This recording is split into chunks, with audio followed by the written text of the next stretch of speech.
Rasul 1 ayat yang ke-8 dalam terjemahan baru versi yang kedua. Seperti yang tertulis di layar. Mari kita membaca bersama-sama. 1, 2, 3. Tetapi kamu akan menerima kuasa bila mana Roh Kudus turun ke atas kamu. Dan kamu akan menjadi saksi-saksiku di Yerusalem, di seluruh Yudea dan Samaria dan sampai ke ujung bumi. Markus 16 ayat 15. Lalu Yesus berkata kepada mereka, pergilah ke seluruh dunia dan siarkanlah kabar baik dari Allah itu kepada seluruh umat manusia. Dalam terjemahan bahasa Indonesia sehari-hari. Nah saudara-saudara, di dalam pengalaman rohani saudara ya. Di dalam pengalaman rohani saudara, siapakah orang yang memperkenalkan Injil kepada saudara sehingga saudara menjadi Kristen? Sehingga saudara menjadi orang yang percaya kepada Yesus. Saudara ingat orang itu yang pernah mengabarkan kabar baik kepada saudara. Siapakah juga saudara orang yang menjadi guru rohani saudara di dalam pertumbuhan iman saudara? Biasanya ada guru rohani gitu ya yang terus mengajak saudara, mendorong saudara untuk benar-benar bertumbuh. Lalu kemudian siapa orang itu yang mengajak saudara juga untuk terlibat di dalam pelayanan? Wah, saudara boleh membayangkan ya orang-orang itu. Sehingga saudara juga mungkin diajak seseorang untuk terlibat di dalam pelayanan misi. Saudara, di dalam rencana dan kuasa Tuhan, saya dan saudara dipanggil itu, saudara, melalui kehadiran orang lain yang memang Tuhan pakai untuk memberitakan Injil kepada kita. Ada orang-orang yang Tuhan memang pakai untuk memberitakan kebenaran firman kepada kita. Mungkin itu di dalam keluarga besar saudara. Ada orang yang cinta Tuhan lalu kemudian mengabarkan Injil kepada saudara. Mungkin juga saudara punya teman-teman komunitas yang kemudian saudara mendengar tentang kabar keselamatan dari Yesus. Mungkin juga saudara teman-teman sekolah, kelompok alumni yang ternyata itu juga mendorong saudara untuk percaya kepada Yesus. Atau mungkin saudara dengan teman-teman di gereja, kelompok-kelompok persekutuan mahasiswa yang ternyata itu juga membuat saudara ikut terlibat di dalam pelayanan dan juga ikut di dalam pekabaran misi Tuhan. Saudara, siapapun orang itu, tentu orang itu istimewa bagi saudara. Kalau saudara tanya, Pak Sugianto siapa? Saudara, saya banyak pendeta yang nginjilin saya, yang memberitakan Injil. Tetapi sekali lagi saudara, saya tidak mau dengar berita itu. Macam-macam saudara pendeta datang untuk menceritakan, membagikan kabar baik itu. Tapi saya tetap bersikeras. Saudara-saudara, tetapi pada waktunya Tuhan mengingatkan tentang kabar keselamatan ini. Bukan orang itu tetapi Roh Kudus yang kemudian bekerja. Lalu kemudian saya percaya dan menerima Yesus sebagai Tuhan dan Juru Selamat. Kalau kemudian saya masuk ke dalam gereja dan bertemu dengan teman-teman saudara. Teman-teman inilah yang kemudian mengajak saya untuk terlibat di dalam pelayanan. Baik itu di dalam pelayanan pemuda atau juga di dalam pelayanan sekolah minggu, pelayanan paduan suara atau vokal grup. Ada teman-teman yang selalu mendorong setiap kali ketika saya mengatakan suara saya itu jelek. Kalau saya nyanyi semua kabur gitu. Tapi mereka memberikan support untuk saya terus diajak pelayanan mereka. Saudara-saudara, siapakah yang kemudian mengajak mengerti tentang pelayanan misi? Saudara, ada orang-orang tertentu yang hadir di dalam kehidupan saya. Yang kemudian menunjukkan bagaimana panggilan saya, tugas saya. Kemudian saya diperlengkapi di sekolah teologi, lalu kemudian saya menjadi seorang hamba Tuhan, kemudian melayani di dalam pekerjaan-pekerjaan misi.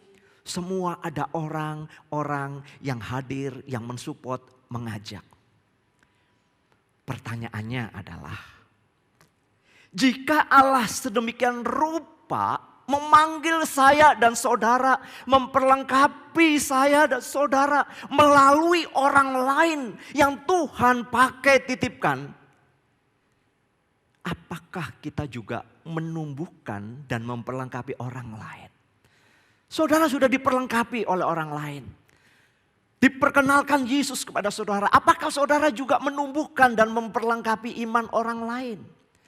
Apakah saudara juga memperkenalkan Injil Kristus kepada orang lain? Sama seperti saudara dikenalkan Yesus melalui teman saudara atau keluarga saudara. Apakah saudara juga mendorong orang lain juga untuk terlibat di dalam pekerjaan Tuhan?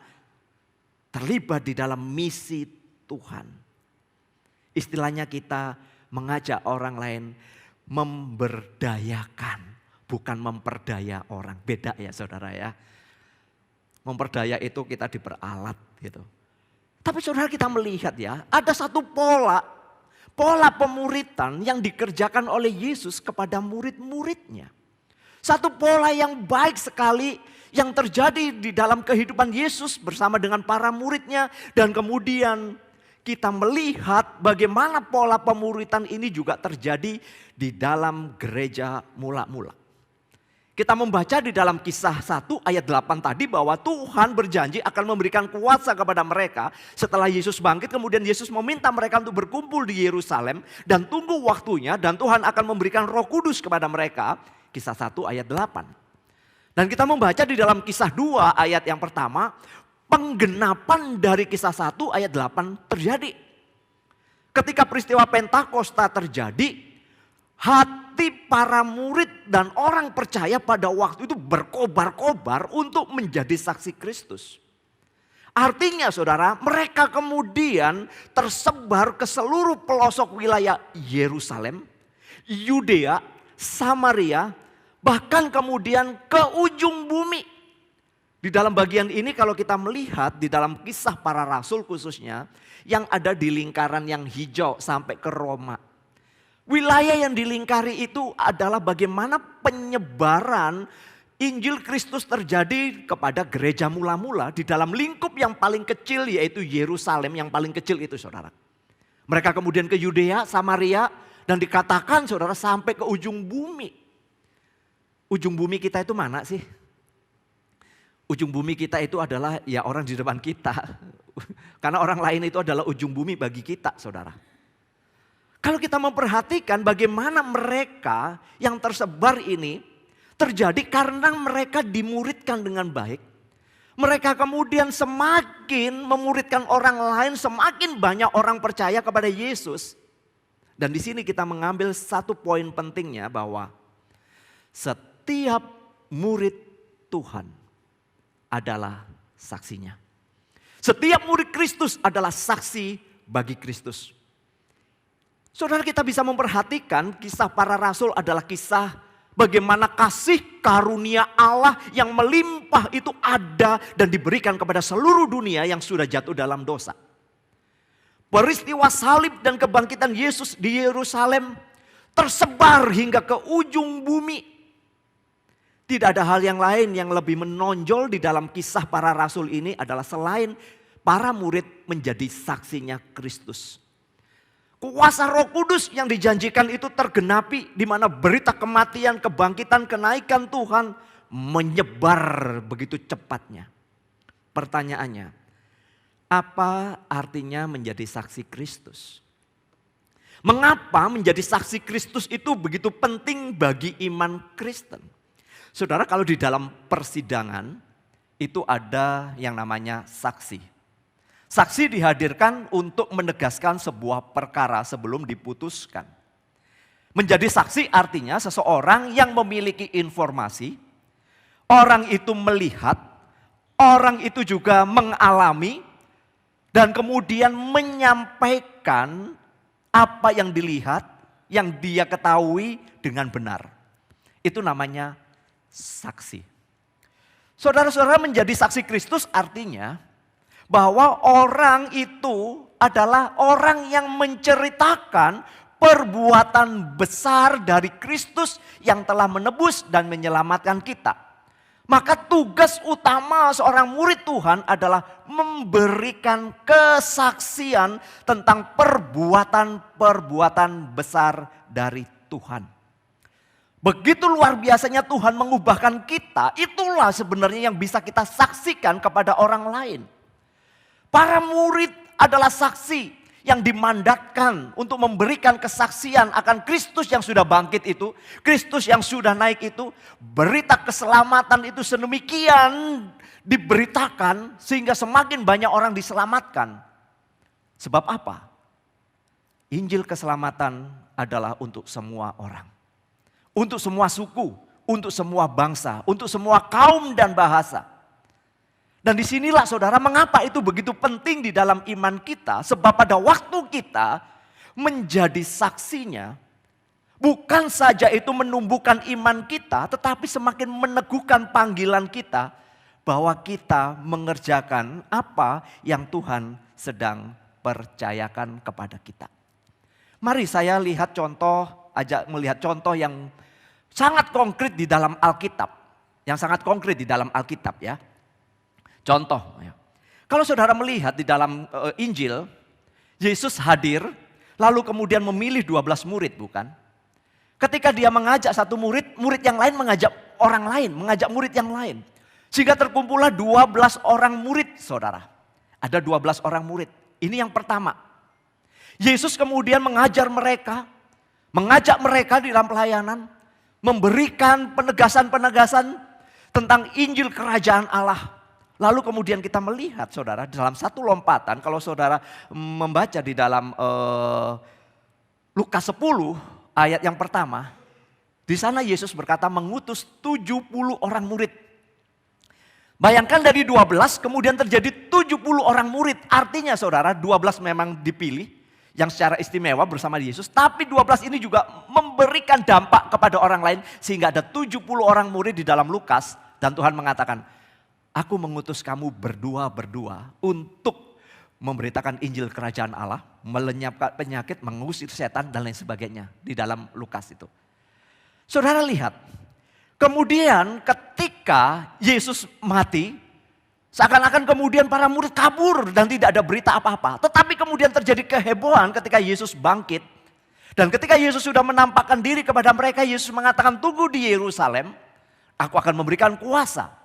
Dan pada waktu kita membaca di dalam Kisah Para Rasul, Yesus kemudian terangkat ke surga, Kisah Para Rasul 2, kemudian terjadilah Pentakosta. Tetapi saudara, yang menarik, perhatikan di dalam Kisah Para Rasul pertama ayat yang ke-15. Berapa jumlah murid di sana? Berapa jumlah murid di sana saudara? Dari 12, 70 di dalam Kisah 1 ayat 15 disebutkan jumlah orang yang percaya di sana. Berapa? 120 orang. Ada 120 orang murid, orang yang percaya kepada Yesus, yang menunggu janji Tuhan untuk diberikan Roh Kudus. 120 saudara. Dan kemudian peristiwa Pentakosta terjadi pasal 2. Maka saudara melihat di dalam pasal 2 ayat yang ke-41.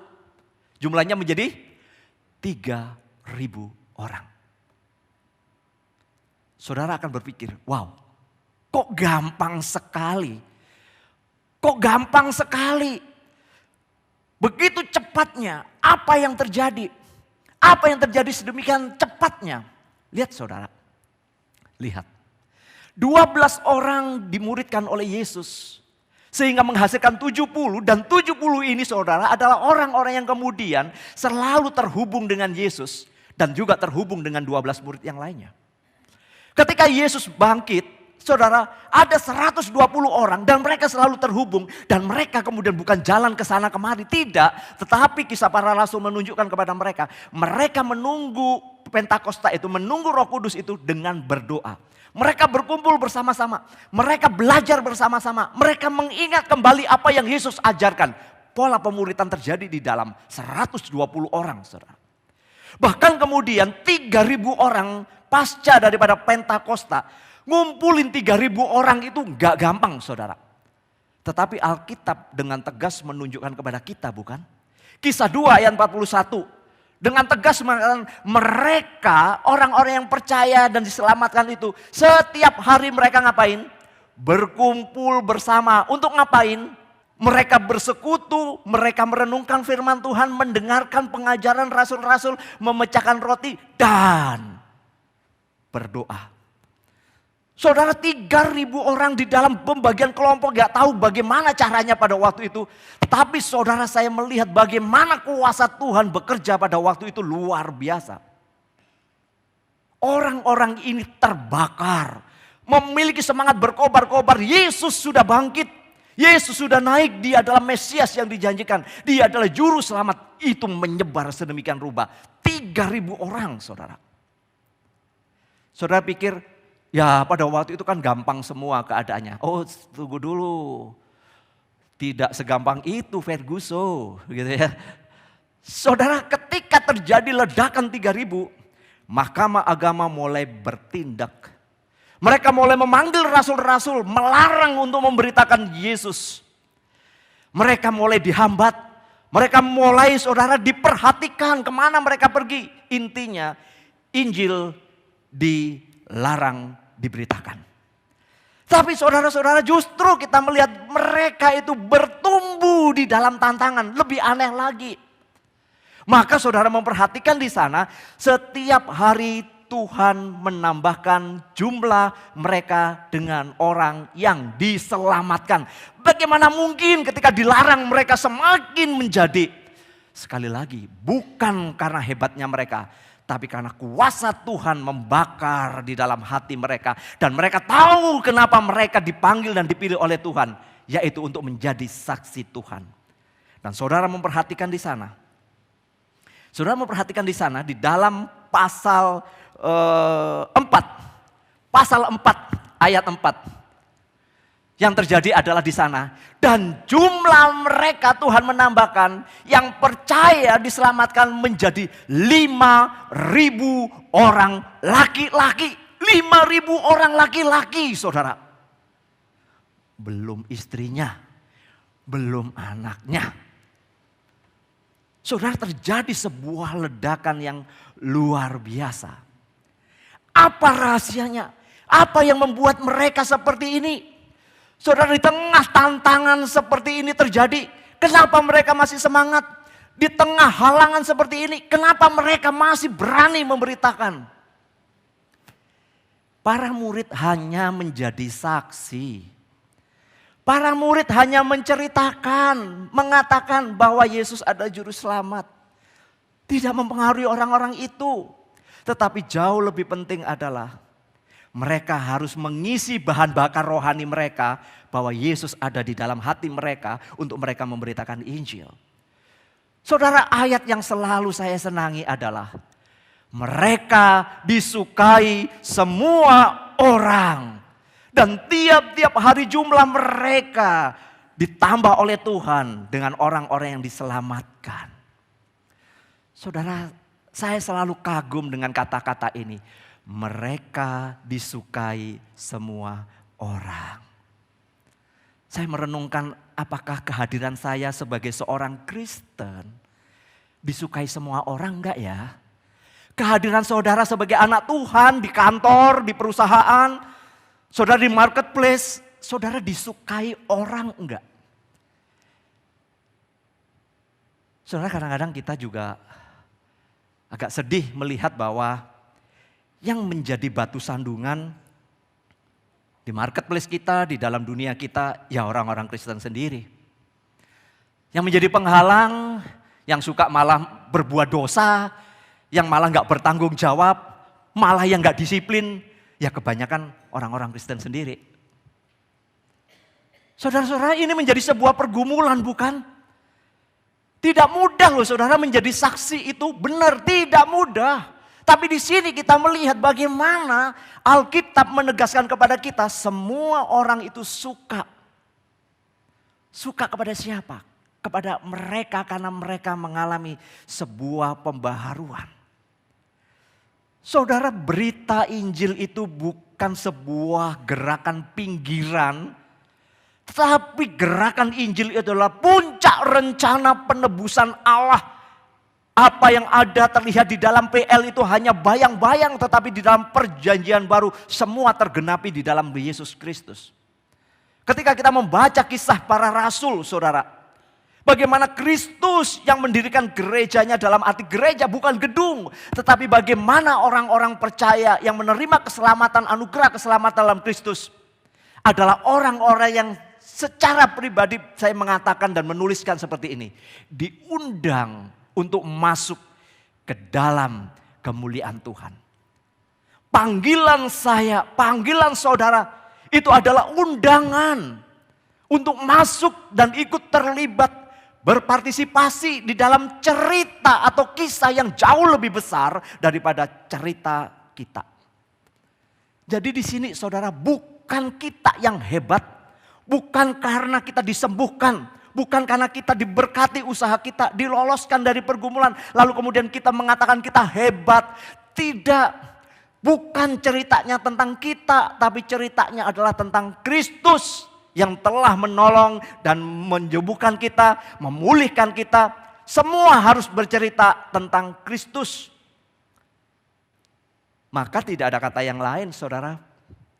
Perjumpaan pribadi dengan Kristus, yaitu di saat kita sungguh-sungguh mengalami kasih karunia di dalam Kristus, itu adalah modal utama untuk kita menyaksikan kasih Kristus. Saudara, bagaimana mungkin kita akan menceritakan Kristus kepada orang lain jika kita tidak mengenal Kristus? Bagaimana kita dapat menceritakan perbuatan besar dan ajaib dari Tuhan yang sudah mengampuni dosa-dosa kita, serta menjadikan kita menjadi anak-anaknya, menjadi milik kepunyaannya, kalau kita sendiri tidak pernah mengalami perbuatan ajaib dari Tuhan yang menyelamatkan kita? Kalau saudara merasakan bagaimana Kristus menjamah saudara, saudara mengalami yang namanya anugerah keselamatan itu begitu luar biasanya, saya yakin saudara akan bisa menceritakan kepada orang lain. Bukan tentang cerita kehebatan kita, kesuksesan kita, tetapi kehebatan Kristus yang harus kita ceritakan. Saya itu selalu mengimani saudara, satu orang percaya, satu keluarga bisa diselamatkan. Bukan gerbong kereta api, tetapi satu orang, jikalau orang ini benar-benar di dalam relasi dia dengan Tuhan, di dalam hubungan dia dengan Tuhan dan yang mengerti panggilannya, saya yakin saudara, dia akan bisa membawa orang lain kepada Kristus. Saya adalah saksi mata kepada satu orang di mana keluarga besarnya adalah orang yang tidak mengenal Kristus. Tapi satu orang ini ketika dia sungguh-sungguh percaya kepada Kristus, seluruh anggota keluarganya, bahkan kemudian anggota keluarga besarnya menjadi percaya kepada Kristus. Saudara-saudara, saya mengimani hal itu. Mengapa? Karena memang perjumpaan dengan Yesus itulah yang menjadikan kita semakin memiliki hati untuk mengenal dan mengalami Tuhan di dalam perjalanan iman kita. Sekali lagi, perjumpaan dengan Yesus itu loh yang menjadikan cerita kita untuk kita saksikan kepada orang lain. Semakin kita dekat dengan Tuhan, maka semakin banyak hal yang bisa kita saksikan kepada orang lain. Sekali lagi, bukan cerita kita, cerita Tuhan. Bahkan setiap momen ataupun juga pelayanan yang kita kerjakan semakin membuat kita bisa menjadi saksi Tuhan bahwa kemurahan Tuhan itu, kebaikan Tuhan itu nyata di dalam setiap apa yang boleh kita kerjakan. Saudara mungkin pernah mendengar kesaksian-kesaksian yang mungkin banyak beredar di YouTube ataupun di TikTok ataupun di yang lainnya. Ceritanya selalu menonjolkan dirinya yang hebat. Dirinya yang hebat keluar dari ini, keluar dari ini, keluar dari ini. Tapi cerita Yesusnya sama sekali gak ada, bukan?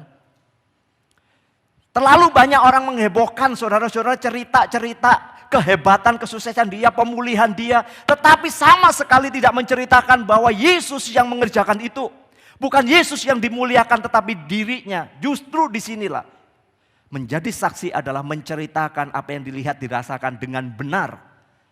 Artinya saudara mengalami perjumpaan dengan Kristus, itu bahan cerita bagi saudara. Itu adalah naskah yang indah. Semakin saudara dekat dengan Tuhan, semakin banyak pengalaman rohani dengan Tuhan, semakin banyak Anda bisa menceritakan Kristus kepada orang lain.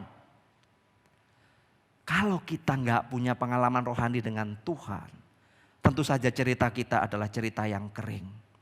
Sama dengan kita kalau kau kumpul dengan teman-teman, bukan? Semakin kita cerita, kalau kita mengalami, kita akan ceritanya lebih bagus. Ceritanya akan lebih menarik. Cerita tentang kesehatan, minum obat, mau makan. Oh, itu ceritanya jadi seru, nggak habis-habis saudara. Karena saudara sudah mengalaminya. Coba saudara di rumah terus 3 bulan, lalu kemudian ikut kongkow, ikut nongkrong. Semua cerita saudara. Saudara, kapan ya itu ya? Kok gua nggak tahu ya? Kuper banget kan jadinya saudara ya. Jadi saudara, perjumpaan dengan Yesus itu menjadi satu poin pentingnya seperti firman Tuhan yang tadi kita baca. Apa yang telah ada sejak semula, yang telah kami dengar, yang kami lihat dengan mata kami, yang telah kami saksikan, yang kami telah raba dengan tangan kami, tentang firman hidup yaitu Yesus itu, itulah yang kami tuliskan kepada kamu. Hidup yaitu hidup kekal itu sudah dinyatakan dan kami melihatnya. Sekarang kami bersaksi, memberitakan kepada kamu tentang hidup kekal yang ada bersama-sama dengan Bapa dan yang telah dinyatakan kepada kami. Artinya kami sudah melihat hidup itu dan hidup itu sudah menjadi bagian di dalam hidup kami. Sekarang kami mau membagikan hidup itu kepada kamu. Apa yang telah kami lihat, apa yang telah kami dengar, itu yang kami beritakan kepada kamu. Supaya kamu pun beroleh persekutuan dengan kami. Dan persekutuan kami ini adalah persekutuan dengan Bapa dan dengan anaknya, Yesus Kristus. Sekali lagi bukan cerita tentang diri si rasul, cerita si murid, tidak. Ceritanya jelas Yesus. Maka bagaimana kita dapat menceritakan atau kemudian bisa menjadi saksi Tuhan di dalam kehidupan kita? Saudara membutuhkan kunci untuk bisa menjadi saksi. Sekali lagi saudara membutuhkan kunci. Kunci dalam bahasa Inggris itu key. Apa itu key? Kuncinya apa supaya saya bisa menjadi saksi bagi Tuhan? Pertama, kedekatan dengan Kristus itu sendiri. Sekali lagi saudara, apa yang mau diceritakan, apa yang mau disaksikan kalau saudara nggak dekat dengan Kristus? Kalau saudara dekat dengan pekerjaan saudara, dengan bisnis saudara, saudara gampang menceritakan. Saya ketemu dengan seorang saudara ke toko. Tokonya itu saudara bahannya kecil-kecil gitu banyak. Itemnya itu bisa 500 sampai 1000 item saudara. Lalu saya menanyakan, kamu hafal enggak ini? Oh, saya tahu barang saya. Segitu banyaknya? Iya. Kedua, kamu tahu harganya enggak? Nah, yang itu Pak. Yang itu. Kadang-kadang saya harus buka lagi. Ketiga, kamu tahu di tempatnya di mana enggak? Nah, itu Pak. Kadang-kadang pegawai itu memindahkan, harusnya di sini dipindahin. Nah, itu yang saya bingung. Tapi semuanya saya tahu. Barang sekecil apapun, di mana tempatnya, harganya, saya tahu. Ketika orang tanya, ada ini? Dia langsung ada. Saya mengatakan, aduh saya lihatnya aja pusing. Hanya cuma ditunjukin 50 item saja saya nggak hafal. Saudara, saya mau memakai bagian ini adalah kedekatan kita dengan Kristus itu akan menjadi satu bahan yang luar biasa untuk kita menjadi saksi. Kenapa? Kedekatan relasi dengan Kristus itu akan mengubahkan cara berpikir kita, paradigma kita. Saudara, kedekatan dengan Kristus itu membawa kepada sebuah perubahan hidup. Artinya dulu sebelum saudara kenal Kristus dan sekarang saudara sudah menjadi orang Kristen, ada bedanya enggak? Sekali lagi, dulu sebelum Anda menjadi orang Kristen dan sekarang setelah saudara menjadi orang Kristen, ada bedanya enggak? Dulu saudara belum kenal Yesus dengan sungguh-sungguh, tetapi sekarang saudara sungguh-sungguh mengenal Yesus. Sudah sekian lama saudara menjadi orang yang hadir bahkan mungkin terlibat dalam pelayanan. Saya mau mengatakan, apakah sudah mengalami perubahan enggak? Apakah ada sebuah perubahan enggak di dalam kehidupan saudara? Saudara, ini juga menjadi cerita bagi orang lain. Menyaksikan Kristus bukan kita yang dulunya nakal kemudian diubahkan menjadi baik. Dalam arti secara moral baik, itu kita gembor-gemborkan kejahatan kita dulu, brengseknya kita dulu, lalu kemudian sekarang menjadi baik. No. Tapi bagaimana saudara mengalami transformasi ini? Siapa yang mengubahkan saudara? Bagaimana saudara diubahkan? Itu menjadi cerita yang menarik. Itu menjadi cerita menarik. Bagaimana Yesus hadir di dalam kehidupan kita, mengubahkan sifat kita, mengubahkan karakter kita. Maka semakin hari kita semakin serupa dengan Kristus, bukan seperti iblis. Saudara, ada orang yang semakin lama sifatnya bukan semakin seperti Kristus, tapi seperti iblis, bukan? Ini yang mengerikan. Lalu apa yang mau disaksikan? Kalau dia semakin jahat, kalau dia semakin gak benar. Saudara, lihatlah murid-murid mengalami sebuah transformasi terus. Gagal iya, tidak ada murid yang sempurna. Kesempurnaan hanya milik Tuhan. Tetapi mereka adalah orang-orang yang selalu dekat dengan Kristus. Bahkan perjalanan para rasul, mereka juga bisa gagal. Tetapi mereka bangkit kembali. Semangat mereka berkobar karena apa? Kristus yang menjadi point center mereka. Maka untuk bisa menjadi saksi gak ada yang lain saudara. Kunci yang pertama yang harus saudara miliki adalah apakah saudara dekat dengan Yesus enggak. Kalau saudara dekat dengan Yesus gak ada bahan cerita. Kedua saudara, kuncinya adalah energinya. Energi Kristus. Energi di dalam KBBI memiliki arti kemampuan untuk melakukan kerja atau suatu daya atau kekuatan yang digunakan untuk melakukan berbagai proses kegiatan. Itu namanya energi. Saudara, untuk menjadi saksi Kristus kita membutuhkan energi, kuasa, penyertaan dari Roh Kudus. Sebab apa? Sebab memberitakan Injil adalah sebuah peperangan rohani. Sekali lagi, memberitakan Injil adalah peperangan rohani yang tidak semudah kita bayangkan. Bahkan kita sudah tahu ketakutan itu sudah ada di dalam diri kita terlebih dahulu. Kita butuh kuasa dari Tuhan. Kita butuh penyertaan dari Tuhan. Tugas saya hanya menjadi saksi. Sekali lagi, tugas saudara hanya menjadi saksi. Bukan menjadikan orang itu langsung percaya. Kan ketakutan kita gini, aduh kalau ikut program penginjilan nanti kalau dia gak percaya, stres gua Pak. Saya gak bisa ngomong dan lain sebagainya. Tunggu dulu. Kita harus mendelete pemikiran seperti ini seakan-akan kalau kita terlibat mengabarkan kabar baik lalu kemudian orang itu harus pada waktu itu langsung menjadi percaya. Enggak. Saudara, untuk menjadi percaya itu bukan pekerjaan saudara. Itu pekerjaan Roh Kudus. Tugas saudara hanya cerita. Menceritakan kasih Allah yang sudah saudara alami. Dan untuk menceritakan itu butuh relasi. Setelah ada punya relasi, saudara butuh energi, kemampuan untuk ngomong bahwa ini adalah berkat dari Tuhan. Siapa Yesus itu di dalam kehidupan saudara, itulah yang akan menolong. Roh Kuduslah nanti yang akan bekerja untuk menobatkan orang itu dan membawa orang itu menjadi percaya. Jadi kadang-kadang kita lihat, loh kok sekali ngomong langsung dia terima ya. Tunggu dulu, ada yang menabur, ada yang menanam, ada yang menyiram. Tapi Allah yang memberi pertumbuhan. Pada waktu orang itu percaya, bukan saudara hebat, bukan. Roh Kudus yang hebat, Allah yang memang hebat. Karena apa? Kuasanya yang akan mengubahkan seseorang. Saudara mungkin keras kepala juga gak mau bertobat, bukan?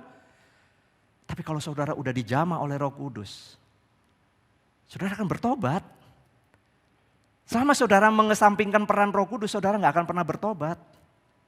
Kunci yang terakhir adalah Yesus berita utamanya. Ini yang penting juga. Yesus harus menjadi berita utama. Karena apa saudara? Pada waktu kita ngobrol, pada waktu kita menceritakan, seringkali kita lalai. Yang kita ceritakan, yang kita sampaikan adalah kehebatan kita, kepiawaian kita, kesuksesan kita. Dan kita melupakan bahwa Kristuslah yang seharusnya menjadi berita utamanya. Karya Kristus itulah di dalam hidup saudara, itulah menjadi cerita besarnya. Bukan yang lain kesuksesan saudara. Ceritanya itu bukan tentang kita. Sekali lagi ceritanya bukan cerita tentang kita. Bukan juga menggibahin orang lain. Kan kalau ngomong biasanya gibahin orang itu lebih enak loh saudara ya. Lebih asik. Saudara-saudara bukan itu. Kristus yang sudah menyelamatkan saudara itulah cerita utamanya. Itu berita utamanya. Ketemu dengan siapa? Saudara, saya pernah ketemu dengan seorang Kristen yang saya tahu bahwa saya nggak kenal. Tapi ketika saya berbelanja dan kemudian orang itu mengatakan, wah lumayan ya daganganmu. Saya kaget ketika dia ngomong, puji Tuhan. Kalau nggak ada Tuhan Yesus, mungkin saya juga nggak bisa usaha seperti ini. Tuhan Yesus itu baik loh Pak, menolong saya. Dia nggak tahu kalau saya pendeta, saudara ya. Dia nggak tahu. Dari dia ngoceh aja, saya mengatakan, oke. Saya dengerin saudara, saya dengerin. Saudara-saudara, siapa yang menjadi berita utama saudara pada waktu saudara kumpul? Ingat, saudara dimenangkan melalui orang lain. Apakah saudara mau memenangkan orang lain melalui saudara? Di mana saya bisa menjadi saksi? Dimanapun saudara bisa berada, dimanapun saudara bisa menyaksikan. Saudara bisa kepada keluarga besar saudara. Saudara bisa menceritakan itu kepada siapa? Di marketplace saudara, kepada siapa lagi? Komunitas saudara. Ada banyak hal untuk kita menceritakan sekali lagi saudara. Bukan cerita kita. Bukan keberhasilan kita, kehebatan kita. Beritakan tentang Injil kasih Tuhan yang mengubahkan saudara. Selebihnya biarlah Roh Kudus yang bekerja dan biarlah orang itu yang menjadi percaya. Saya menutupnya dengan sebuah kesimpulan. Jika kita sudah dimenangkan oleh Tuhan melalui kehadiran orang lain, apakah kita juga memiliki hati untuk memenangkan orang lain bagi Tuhan? Saudara udah dimenangin loh, saudara udah duduk di tempat ini loh. Itu ada orang loh yang selama ini mungkin mendoakan saudara sebelumnya itu banyak orang mendoakan saudara. Saudara punya hati enggak rasa terima kasih saudara kepada Tuhan, bukan kepada orang itu. Ya layaknya kita mengatakan terima kasih ya engkau telah memperkenalkan itu. Tapi selebihnya jauh lebih mulia adalah Tuhan memakai orang itu untuk membawa saudara menjadi percaya.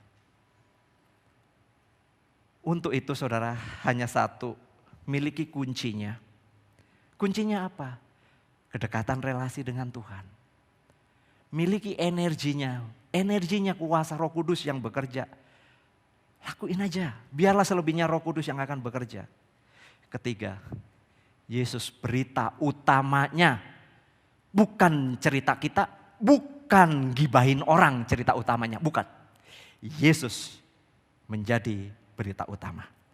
Mari kita mengambil waktu untuk boleh